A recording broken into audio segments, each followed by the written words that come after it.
Hello there, Zoe Routh here. When it comes to leadership for the future, there are 3 practices that we need to embed vigorously into our leadership. Those are explore, map, and adapt.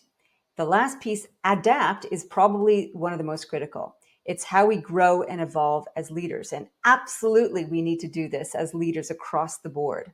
Why? Because the context and world that we are facing is very complex and dynamic and fast moving, in case you haven't noticed. So if we are to contend with that, we need to be able to be adaptable. And we already are.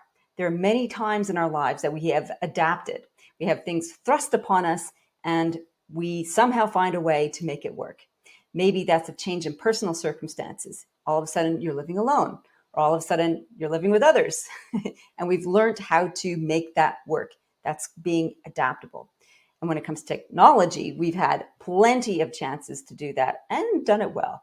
Those of you of a certain age, like me, might recall the time before the internet and after the internet and how we had to adapt and learn how to use internet, email, mobile phones, smartphones, and now artificial intelligence, machine learning, robotics, blockchain, you name it. There's plenty to adapt to.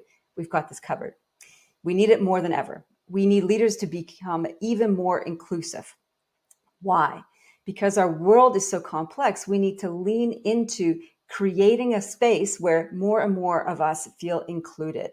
Because the more complex the world, the more we see the ripple effect of our actions take place.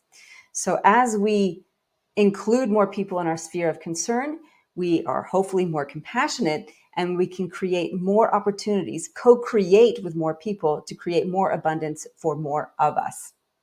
So back to brass tacks, explore, map, adapt. You got this.